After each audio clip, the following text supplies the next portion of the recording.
Welcome to the UST Education recorded webinar series. This session is powered by US Transactions. UST is a boutique payment processing firm providing you with personalized service.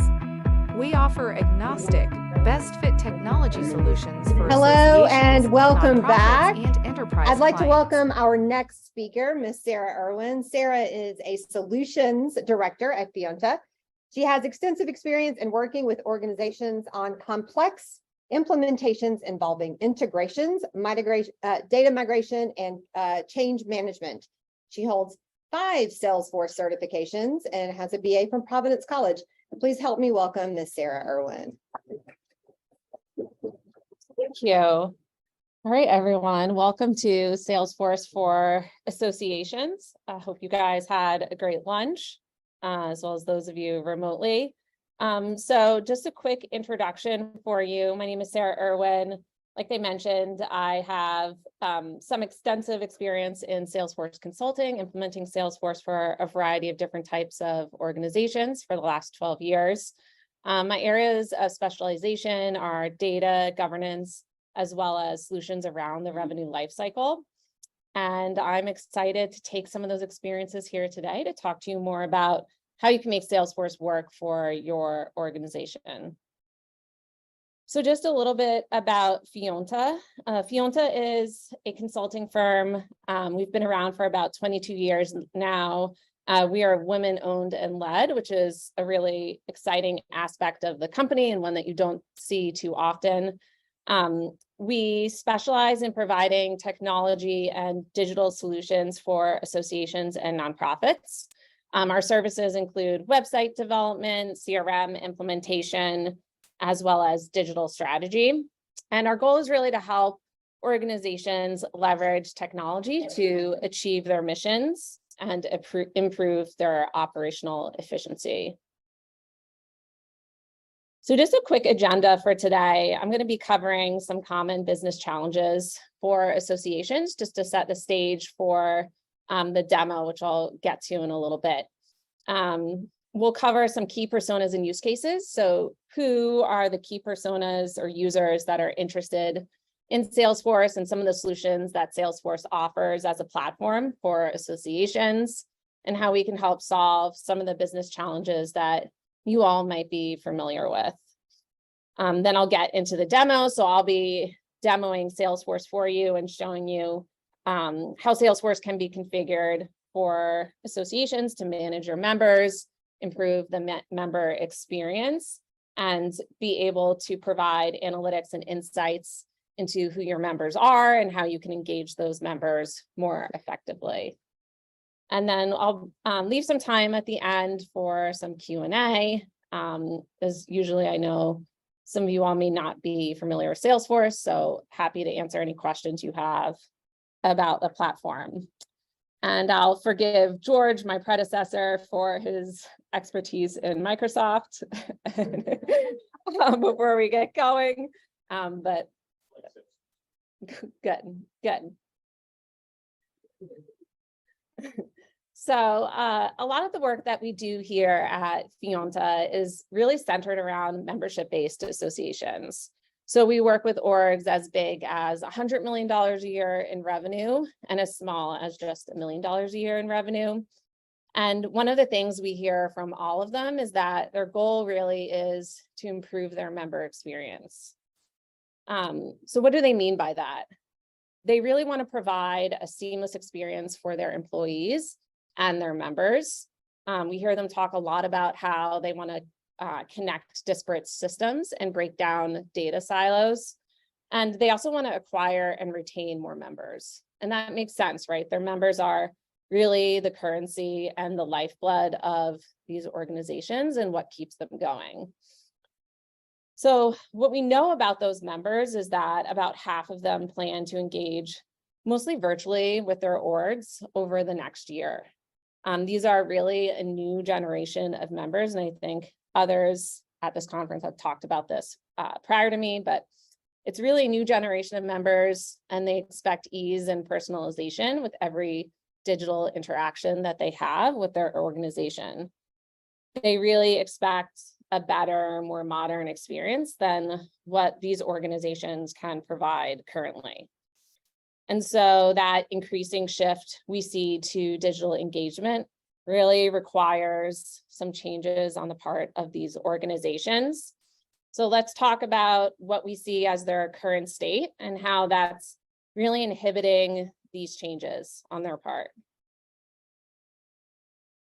So what we see often at Fionta is that a lot of these orgs come to us looking to move off of legacy systems. So we have displayed here some of the legacy systems that we see most often at Fionta. These are often called association management systems, and they're usually proprietary systems that are built on old legacy technology instead of platforms like you might see a Salesforce or a Microsoft. They're oftentimes built using old technology. Many clients we see still even have single tenant on-premise databases. And these systems may be functional, but they are definitely over-customized, which makes them expensive to maintain, as well as they have usually limited options for development and support. Many customers we talk to even have been on some of these systems for 10 to 20 years even. And so what they find is that they can't really be agile anymore. They have a hard time developing on these systems and growing on these systems. And they have a hard time really making any changes or doing anything without breaking something else. So it's really not a tenable arrangement for a lot of these clients that we have. We also see as part of this a lot of issues with data. So many of these orgs often have siloed data across multiple different systems. And there's really no one place that they can go to understand a single view of their member. So that can be understanding what events a member has attended, how many purchases they've made on the store, what interactions they have maybe on the board or within the community. And that makes for a really frustrating, inefficient experience for staff and a really disjointed, impersonal experience for a lot of their members. So this is a problem. So when we look at what the solutions there are out there that are Salesforce based, some of you may be familiar with some of these names here, but we often see clients looking for a Salesforce managed package, what we call a managed package. That's basically an application that's delivered on top of Salesforce. And the most common ones that we see are Nimble and Fontiva. These are managed packages. They're installed within Salesforce. We at Fionta implement both of these systems for clients. And they're really effective for many, many clients of ours whose requirements closely match what the package functionality is. Sometimes we see clients tend to look to move off of these platforms though, if they have a lot of requirements that require them to customize those platforms. And that's where some of these packages kind of fall short, is that it's difficult to customize and keep maintaining your licensing or keep being able to maintain those applications. So they're not really built for extreme customization. One thing that we've been doing the last 1 to 2 years with many of our clients that I am going to talk to you about today is taking more of a Salesforce native approach. So we leverage many different types of accelerators that we've developed, as well as third-party components to fit Salesforce to clients' specific requirements. So this is typically great for clients who don't fit perfectly into one of these managed packages, who may need to customize the managed packages to make them work for them, because this approach leverages more of Salesforce as a platform, and we're able to more easily customize these components to fit customers' or clients' needs. So that's what we'll be focusing on today. So those are kind of the business and technology needs that are generally presented in the market. And this is kind of the phase 1 solution stack that we typically see resonate with folks. So Salesforce really is the center of the solution. It's going to manage that comprehensive view of your members, as well as the entire revenue lifecycle. So we can take a membership subscription from initiation through to any billing or invoicing that might be required, to revenue recognition, to subledger accounting. That's typically the jumping off point where we will integrate to your financial system of record. So that typically could be something like MIS or Sage. We'll pass that subledger information into that FMS. And then because Salesforce is such a robust platform, we can also leverage our open APIs to connect to other best of breed systems that our clients might have. So a lot of times clients will come to the table with something like Cornerstone, which is a great LMS that we see. We also see a lot of something like Higher Logic for their community and outreach needs. And because from a platform perspective, it's really easy for us to integrate to those solutions. We'll do a direct integration to those and then bring that data into Salesforce. Yeah. So I know your first slide was talking about folks leaving the legacy systems and years, but are you, and this, I think we're doing this as a softball question, but are you also getting situations where people are leaving the managed package and that's become Salesforce later to say, you know what, we want to go with a more Salesforce. Yeah, I would say we have seen that. It's definitely mixed. It's not everyone. There are a lot of happy Fontiva and Nimble customers that we have, but there are some who have customized them to such an extent that it's difficult to maintain. And so they're looking for a different solution that's more sustainable long term. Yeah. We also see a lot of Marketing Cloud as part of the solution. So that's Salesforce's marketing platform. So you're able to take all of that rich data that we can consume within the platform as Salesforce and all the information we understand about your members, and then be able to market to those members through targeted omni-channel journeys. And then, like I mentioned before, we will connect often to external systems.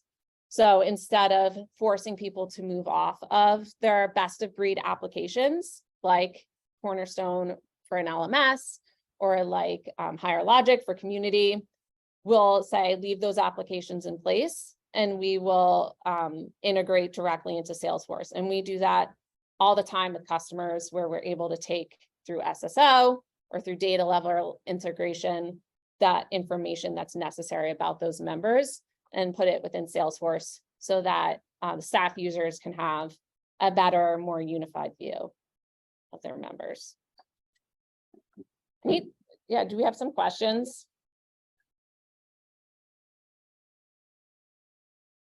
So one of the questions was, the first slide talked about people leaving legacy. Are people, and that was the question I just had, are people also leaving the managed package layer? And then the next question was, can you talk about a good example of integrating with event management systems? That's a great question. So yeah, often we see people, so Salesforce does have event management. What I'll show you, it does have pretty robust event management capabilities, but sometimes people have pretty complex event management needs. And so we see people on something like Cvent, which integrates really easily to Salesforce. And there's a bunch of other event management platforms that we work with pretty frequently. So we really like to take kind of an advisory view and understanding what those customers' event management requirements really are. And if you're happy with your current event management application, if you have really complex event management needs, then yes, like you should probably stay with your Cvent or with your Blackthorn for events. And in that case, we have accelerators that we leverage to integrate directly to those systems and pass the event history into Salesforce. So Salesforce really is going to be, from a platform perspective, your platform that you're using to understand who are my members, what events have they attended, what trainings have they taken recently, how are they engaging with my organization, and then leverage that data to then market to those members and continue to engage them? Those are good questions. We talked about an accelerate. Is that like, there's been a lot of talk about integration as a service, so Zapier and not others. Is that what you're talking about as an accelerator, or is it something that's No, so we generally use connectors. So a lot of the event management platforms will have either native connectors or there's be connectors like Zapier that we'll go to do the integration. Because we do these so often, so we've been doing this for 22 years, but definitely like in the last 5 years, we do them so frequently. There's a lot of efficiencies that we've gained in just understanding how to do this efficiently and quickly. And we bake those into kind of like accelerators that we use. Yeah, I have a more specific answer to the question. Think of it as non-product IP that we've collected, that we can, it just accelerates the process of integration, adding core functionality. Like, we're not building any of that, right? That's not the business that we're in. We're actually trying to find the opposite direction, allowing you to assemble best-of-breed components to a solution fits organization. And we're just using stuff that we've built over time. you know, when you connect it to the Salesforce? Yeah. So in terms of the end-to-end revenue lifecycle that we typically see with this type of solution, this is how you can kind of see the transactions flow through this type of architecture. So on your front end, you have the membership join and renewal functions through a member portal, which is surfaced up via Salesforce. We also have different types of transactions through commerce, which can also be surfaced up through Salesforce or events. And those transactions all get subsumed into Salesforce automatically, where we can facilitate your billing as well as your revenue recognition and typically subledger accounting as well. And then typically we'll integrate to your general ledger, whatever that might be. So that might be like a Sage Intacct, we see a lot, or an MIP. And so that's really the jumping off point. We'll pass those detailed financial transactional data to your financial system of record. Layered on top of all of this, which I'll show you a little bit in the demo, is data and analytics. So Salesforce can take all of that rich data that we have about our members and surface it up through reports and dashboards. We also have something like Tableau or even like a Power BI that can sit on top of these different systems and combine that information into predictive analytics or just more detailed analytics about your total picture of your members from both a financial standpoint and also just a front-end membership standpoint as well. So we wanted to kind of take all of this information together and walk you through a demonstration of what this could look like in practice. So just to help you guys visualize this, I'm going to walk through kind of 3 different personas that we'll be using who might be interested in this type of solution. So the first is George Bailey. He's going to be a user within our system. He's a VP of membership at our fictional association. He's going to be interested in understanding what's my renewal rate among members, how are my members engaging with my organization, and what is the timeline of trends in terms of how that engagement has gone over the course of time. We'll also be showing you how the system will work from the point of view of an actual member. So our actual member will be Katie Johnson. She's going to be logging into the member portal from the front end perspective for renewing and seeing more information about her membership, registering for events or seeing prospective events, as well as signing up for training and accessing the online store. And then lastly, we'll talk about Dan Smith. He's going to be a finance staff user at our fictional association. So from a finance perspective, a lot of these users want to be able to manage the billing and the revenue recognition functions, as well as the sub-ledger functions of financial management within Salesforce. So we'll be able to show you the power of combining all of that information into a single platform. So you're not going to different places or different modules in your legacy system to understand what your cash accounts look like or what your accounts receivable looks like. All right, so let's go ahead and we're going to take like a 1-minute pause while we set up the actual demo and I switch from this view. So everybody can check their emails or respond to their Slack messages for a second while I get the demo set up.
Boston Back Bay.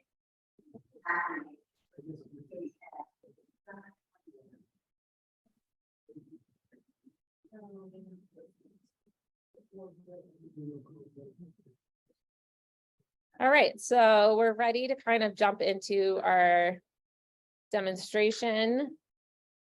And I kind of wanted to orient you to what you're seeing on the screen here. So this is Salesforce. It is our Salesforce member portal. To the external user though, they don't necessarily have to know that this is Salesforce, right? There's no layer of integration between what you're seeing here and Salesforce as a CRM for the staff users. So there's no integration we have to do between what the end member, the data that they put into this view and what the staff users end up seeing, which is great. The other thing that to note about what you're seeing on the screen is that we can embed this into associations' existing websites so that they kind of have a unified front end for their members as well as for their prospective members. So what you want to do is make the user experience as easy and as seamless as possible for both your prospective members as well as for your returning members. So they may go to your website, they may click on a tab in that website that says prospective members, and they would come to this page. One thing that is unique to Fionta is that we have a website design practice as well. So we do quite a bit of revamping and redesigning clients' websites, and then incorporating what you're seeing here from a member portal perspective into that experience. So we'll take things like technologies like Drupal, and we'll take technologies like WordPress, and we'll integrate them seamlessly into a Salesforce front end so that it's just the end user, a unified member experience. So they don't necessarily know what's Drupal and what's WordPress versus what is Salesforce. We can also automatically brand this experience so that the branding matches automatically the branding of your website. So let's say you have a WordPress website with specific styles and branding, headers and footers and custom CSS and all that. anytime you make a change to your website, that change could be reflected here within Salesforce. So you're not having to duplicate those efforts. And it really is like a seamless front end for your members. And the reason why that's important is, I think I had a colleague talk about this morning, is that you really want the member experience to be as easy as possible and as seamless as possible. So this isn't, your baby boomer generation who might be filling out join applications on paper and mailing it in. Like, these are maybe millennials, maybe Generation X, who want to be able to engage with you digitally and virtually. And the way they want to be able to do that is to visit your website and see a quick button right here where they can just click on to be able to join or renew their membership. So I'm going to go ahead, and as my fictional prospective member, I'm going to fill out my join application for my fictional association. We can set this up so that you're able to join either as an individual or as a company. So we can handle either types of member registration. And then this form you're seeing here can be totally configured based upon your specific requirements. So we have medical associations who have pages and pages of application forms that they may have members fill out. So we can accommodate that, as well as a lot of different logic that happens behind the scenes. And all of this is done through configuration rather than custom code, which is often the case with some of the legacy platforms that we see. So for example, based upon the answer that I have to a specific question, so whether I'm a physician or a physician in training, it's going to present me with, you see the screen on the page change. It's going to present me with additional prompts based on the fact that it knows now that I'm a physician. So we can have branches and branches of really complex logic baked into this, which many of our customers require to be able to accommodate different associations join application processes. So I'll just take you through and show you, this is just an example, and it's rather short, of a sample join application. We could have definitely more logic than what you see here on the page. You can also submit attachments.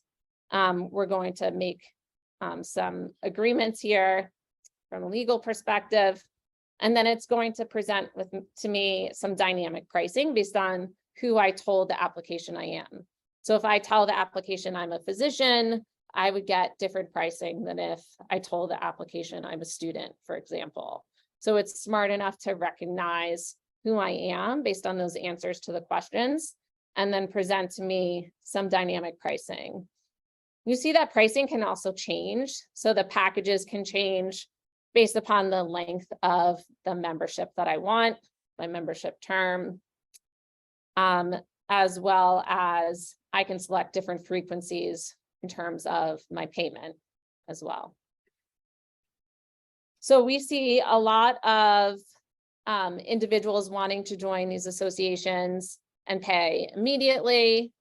We connect to different various payment processors. Stripe is the most common that we see. So we can handle credit card payments as well as renewal notices. So all of your membership subscription needs can be completed on the online application.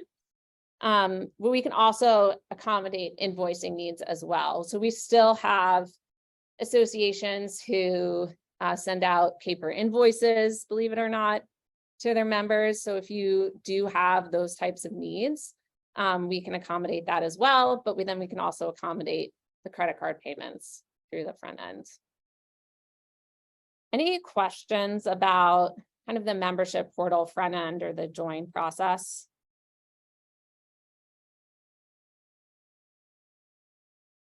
Okay.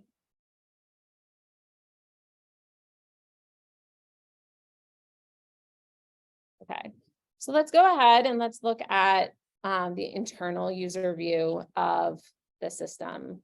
So I wanted to kind of walk you through from a staff user viewpoint, what they would see when they log into Salesforce.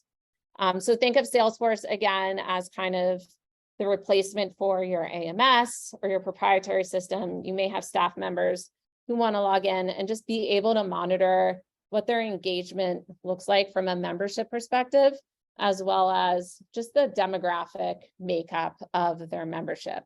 So immediately when I log in, I can see a tailored dashboard that's specific to who I am as a staff user.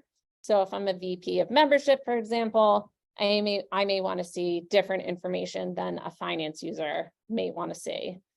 You'll also notice these tabs up at the top of the page, my accounts, my contacts, my subscriptions. So all of these we can customize to fit the individual needs of the specific user as well. And then the users themselves, if they wanted to, could go in and update these tabs that they see and switch around the order, for example. So everything is completely personalized for the staff user. So a lot of times what we see when we talk to people coming off of legacy systems is that those systems are clunky, they're difficult to use, it's hard to understand really who their members are. And if you want to get a report or a dashboard of the membership makeup of your association, you have to run like a SQL query or you have to consult a developer. That's really not the case, and that's a big benefit to going with Salesforce, is that you Salesforce, all of this is really easy information that's at the tip of your fingers. Sarah, there's a question in chat. Don't mind interrupting. Yeah.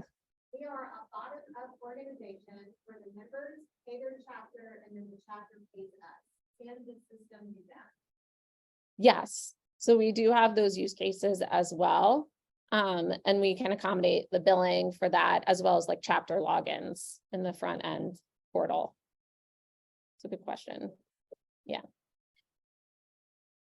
So what I wanted to do first is just do a quick search. So you can see the search functionality. It's really robust. Really anything I start typing in, it's going to pre-fill for me and suggest different records that might be within the system. So I know I did a membership application as a prospective member. I want to go now take a look at an actual existing member and show you what that record looks like and how we can have a full picture of this individual, who they are as a member, and their level of engagement with my organization. So this is my prospective member. Her name is Katie Johnson. We can see here we have some quick statistics about Katie as a member, and we even have a member engagement score.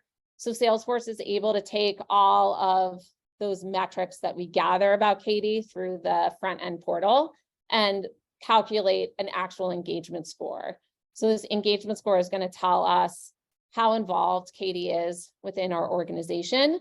We can also see trends in engagement scores and aggregate engagement scores over time. So we'll show you that a little bit later on with our reports and dashboards. And we can even predict what our engagement scores from an aggregate level are going to be on behalf of the entire association. Yes. So I assume the engagement score also takes into account other systems that are attached, like your LMS. Yeah, so how we do that is because we typically integrate that basic LMS data into Salesforce, is it will look at those data fields in Salesforce that come from the LMS.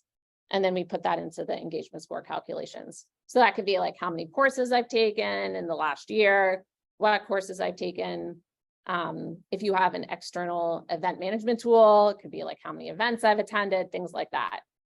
So we capture those in fields and records within Salesforce, and then the engagement score will look at that.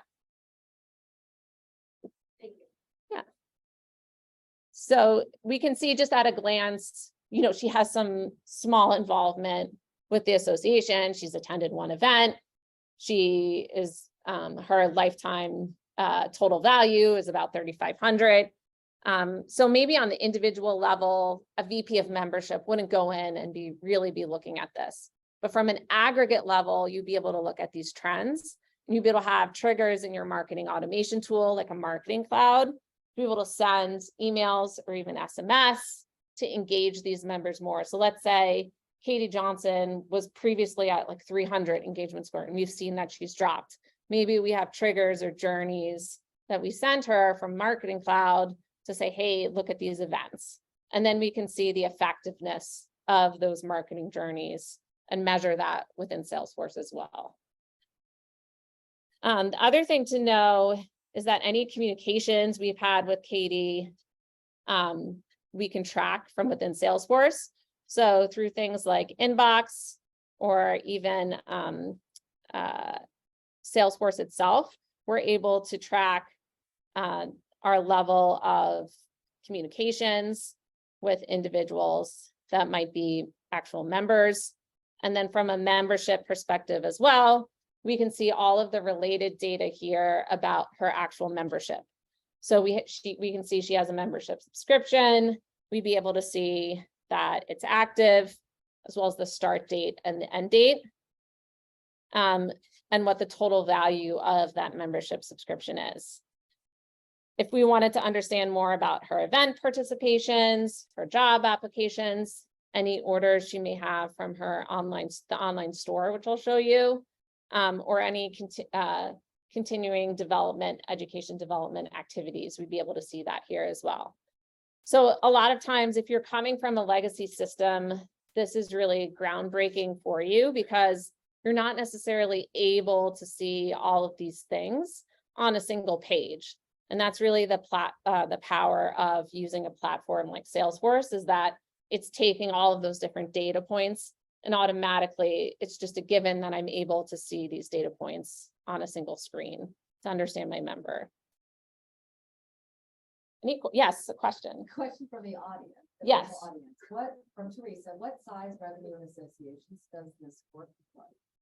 We see it work for, like I mentioned, lots of different sizes. So we have cost clients as big as like $100 million a year that this would work for. And then we have smaller associations that it works for as well, anywhere from like $5 to $25 million in revenue a year. So it just depends on what your requirements are in terms of the length of the implementation, but we can get people up and running as soon as like 3 months on a platform like this, or it could take, even years, just depends. So the next thing I wanted to do is to log in as Katie Johnson to my member portal. So I'm going to go and log into the experience, what we call Experience Cloud, as Katie, just to show you what that front end member view looks like when you're actually a member. So here we can see this is Katie's view of the portal. She can take a look at any latest news. So we have a blog or we have a news page where we can have a news feed about latest news from the association.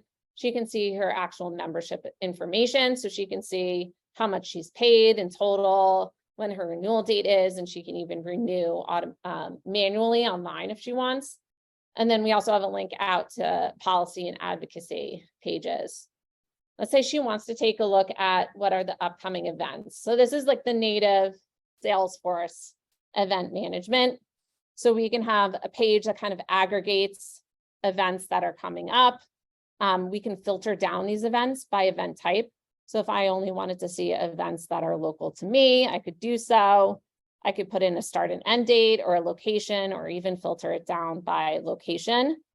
And then we can also go to event or set up event landing pages. So event landing pages can be completely customized based upon your needs.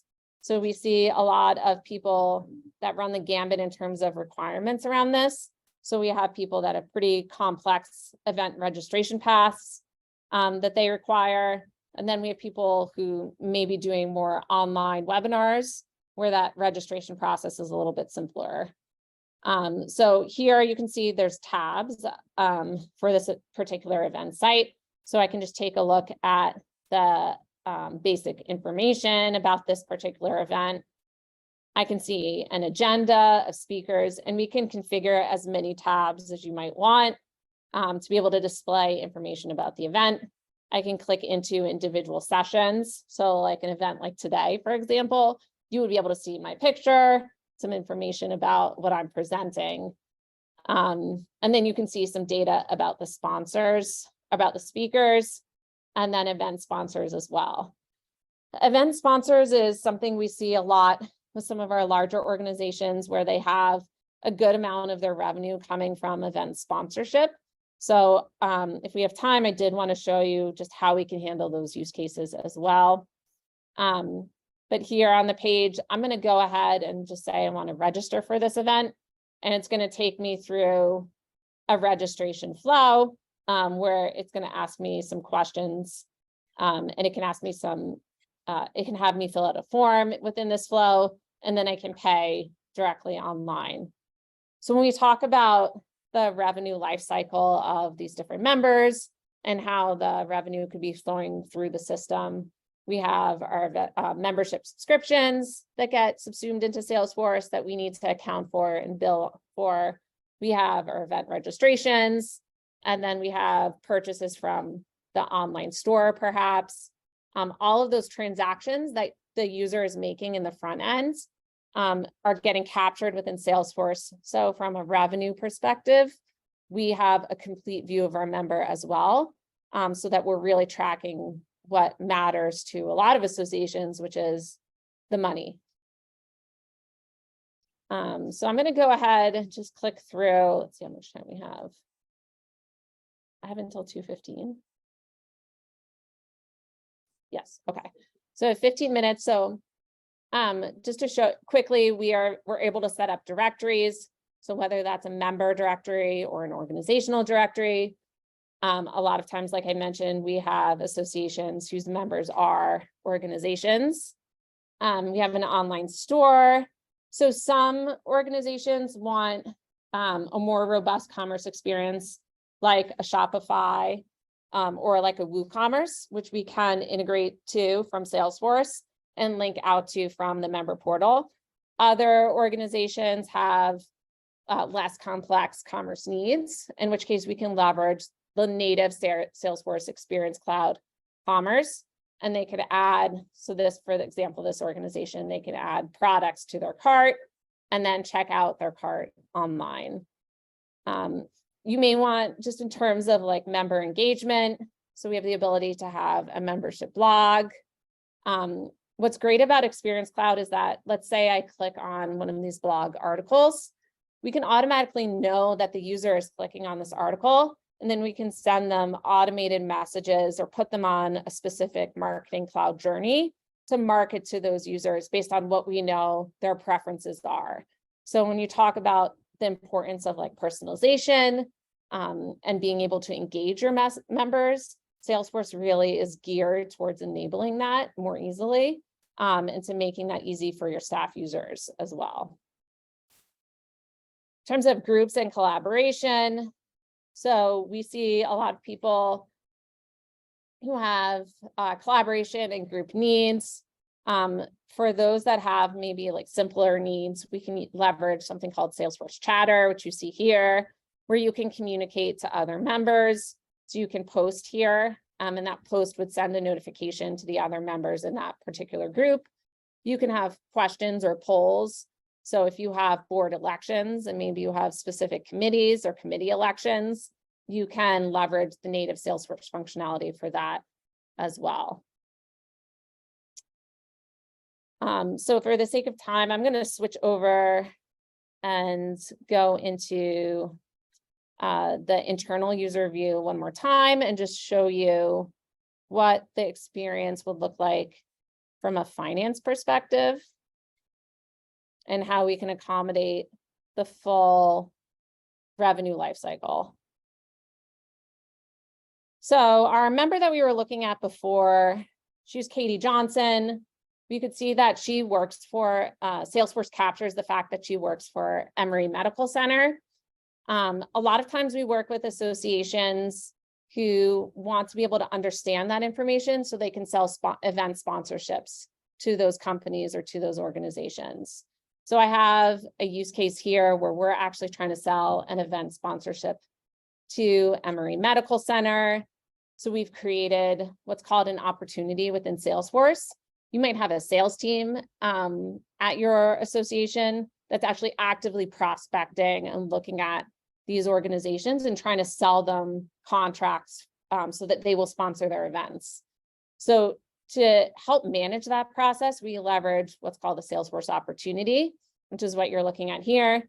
So we can see the total opportunity amount of this contract. So they're prospecting them for a $50,000 sponsorship. We can see what the account is as well as the close date. So we're targeting to close this in mid-June, as well as the actual stage of the sponsorship. So if you have, a lot of times these people will have like small sales teams that do outreach and marketing to these organizations to try to sell their sponsorships.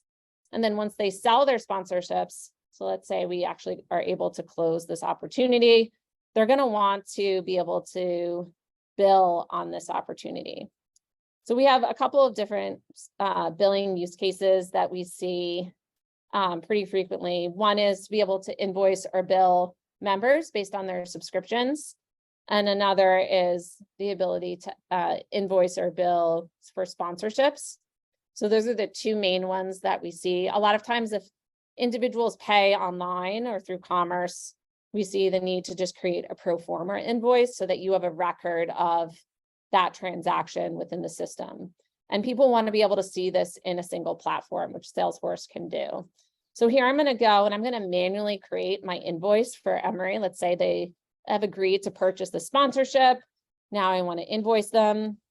So we have our header level information here. That's going to tell you everything about this particular transaction in terms of like what date I'm going to bill them, who I'm going to bill, what ledger it's going to go to. And then we can see the transactional level data in terms of what the overall price is, and then even what our revenue GL account is. So we can hold all of your revenue GL accounts within Salesforce so that you're able to have a transactional record of all of your interactions. So this is the actual billing record that we can see here. We can even create an invoice document that we can automatically email out to the customer.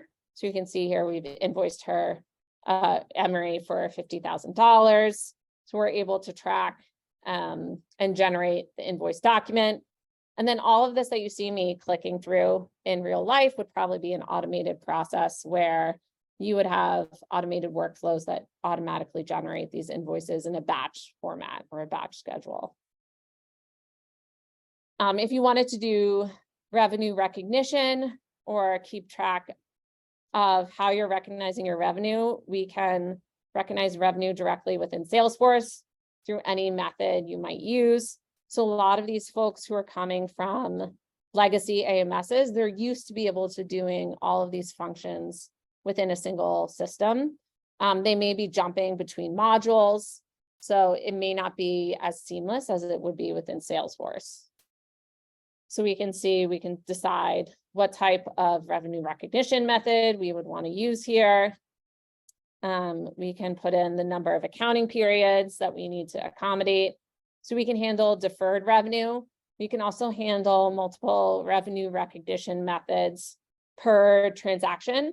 So you may be purchasing a membership subscription at the same time you're making a donation, or at the same time you're buying from an online store. And then here you can see what debit account this is going to, as well as your credit account and the total ledger amount from a revenue recognition standpoint. So just wanted to take this and put it into context from an analytics perspective. So when we talk about analytics, there's really multiple different types of ways we can look at and report on what is happening within Salesforce. So here we can look at specific financial reports. So we have the ability to run different types of financial reports, whether that's a P&L, whether that's a cash flow report, or something like a ledger inquiry. So let's say I wanted to do a ledger inquiry on my accounts receivable. I can show you how we could facilitate that directly within Salesforce. So we're going to type in the GL account that we're interested in. We can define an accounting period, a start date and an end date. And then we can run the report, and it's going to automatically spit out your ledger for your accounts receivable during that time period. So from a finance point of view, you're not going to have to swivel chair to your financial system of record to get this information.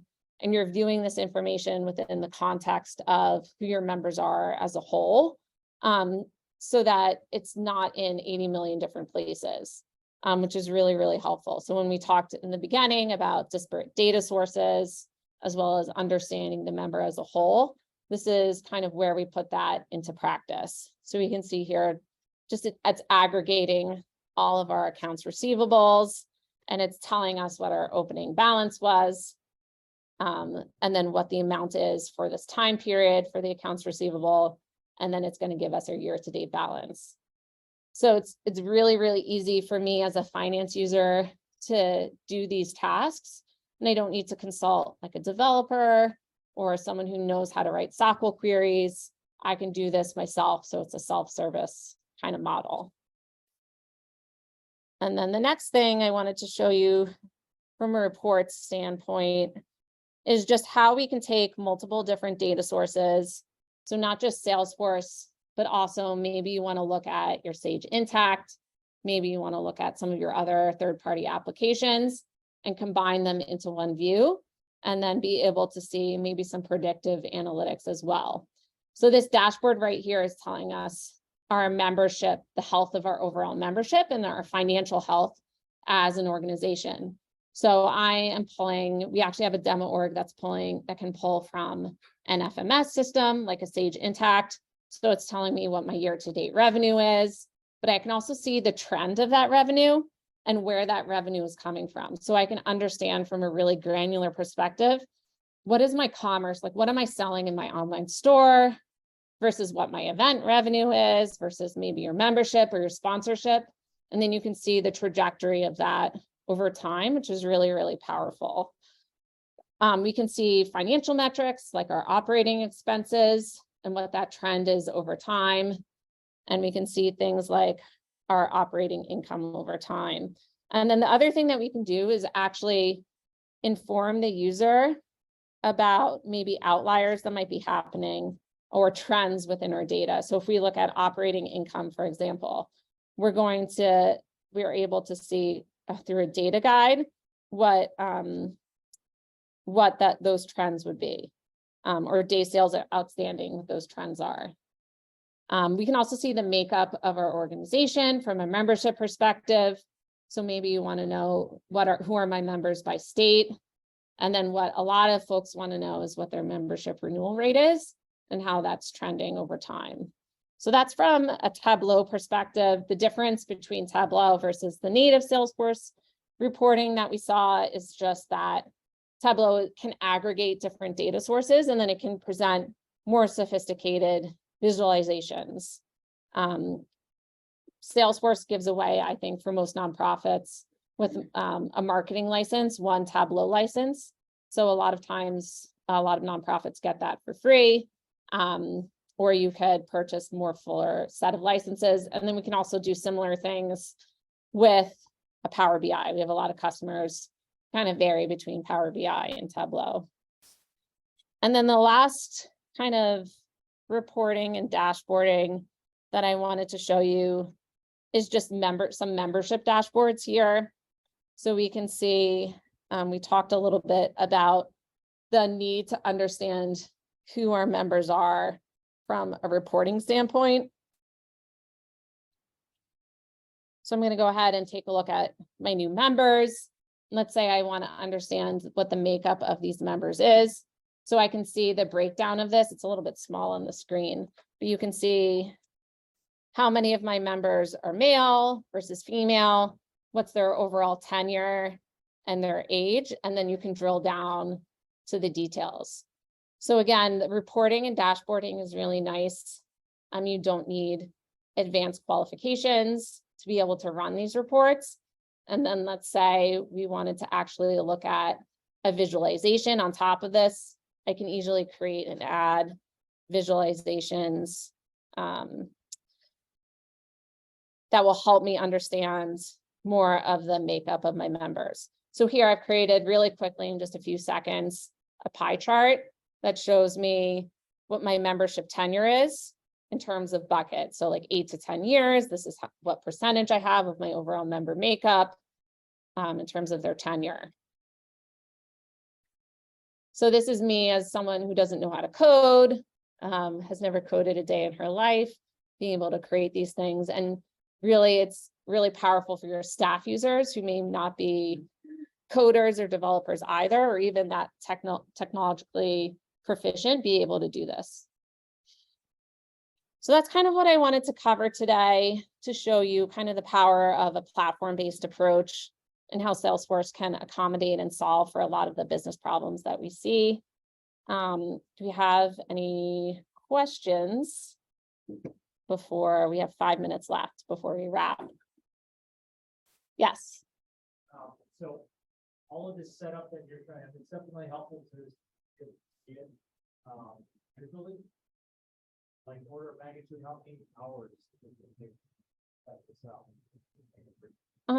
It depends, is the easiest answer. So for our simple customers, we're working on packages that could be like as low as like 3 months. I don't know how many hours specifically, but like 3 months from initiation to get you up and running.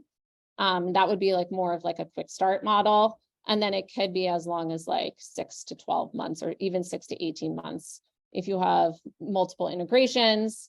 And then one big factor is the data migration as well. So we're working on, we have different data migration packages. So we can do like pre-built scripting or mapping based on, we migrate customers really often from IMIS or from Personify. Like we know what your mapping is going to be, and then we can make that faster just because we've done it so much. Yes. I've done 3 or 4 implementations at their fortress. It's fun to be starting from a blank page. Yeah. Yeah. Growing doing the bad data.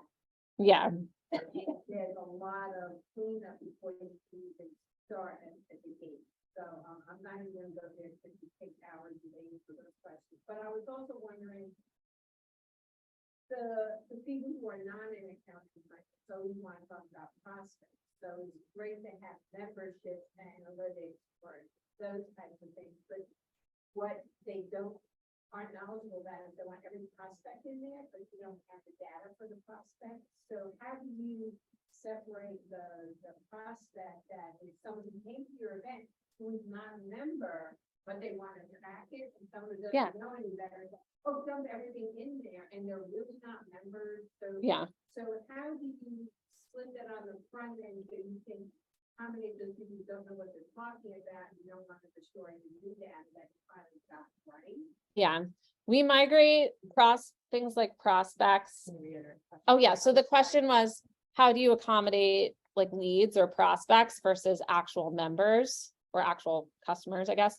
So we can migrate your prospects as leads into Salesforce. So it's a totally different object or data table than your actual members, which we consider contacts. If we migrate like event registrations, those automatically get reflected as leads. So let's say you registered or you attended an event, but you are not a member, that would create a lead within Salesforce when we migrate it. And then that differentiates between how we engage with those leads. So through marketing automation, we look at leads who may not be members, and we can put them in specific marketing journeys. So like say, send them this email before this event, or send them that email, or send them an SMS, like all of that we can define within Salesforce, like how we're going to engage with them to get them to be members. But on an ongoing basis, how do you educate for the users that are not the same as CRM, not the same as an AMS, so to speak, one is a subset of the other, kind of like a Venn diagram. For ongoing stuff, they have an event, they want to put it in there. It's like, no, you're not members, it's prospects. So for ongoing like events and how that would go, we usually like manage that outreach through the marketing tool.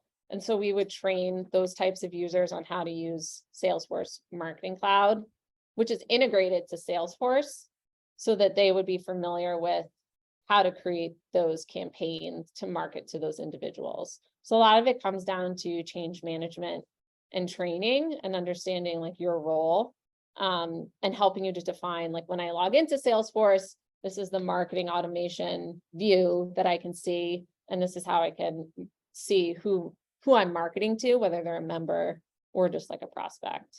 Does it look at both? Like if you have somebody new, you will know if you were a prospect before. Does it take care of the record of activity with them? when they- Yes. Yes, so we do that through data migration. Or if you, once we migrate those data and say you convert that person to a member, you would have that history. Like I looked at Katie Johnson, you would be able to see like before she was a member, she attended X, Y, and Z event. That's a good question. Other questions? Yes. On Salesforce, like licensing, is there a special price for nonprofits? Yes, so the question was on Salesforce licensing, if there's special pricing for nonprofits. And yes, they do have like discounted pricing tiers for nonprofits. I think so. I mean, they sell a lot. Um, like, P6 is the standard. So it's really just, we're trying to do this. But, you know, the other trade-off is, you know, again, this model is a little bit different. AMS, we've got like a monolithic set of functionality. We're paying significant licensing fees. Here, a little more distributed, right? You'll have smaller licensing fees, like Salesforce, and then you're adding on whatever necessary apps, whatever they're doing, you're still going to have individual licensing. So in the end, you're still compelling because it's just very choice about those components. But you know, it's kind of like a payment licensing. Yeah, we wish there was no licensing, then we could take all your. Not. All right, well, thank you, everyone. It's a pleasure speaking to you. All right, guys, we're going to take a 5-minute break. So I'll see you back in the stream in 5 minutes.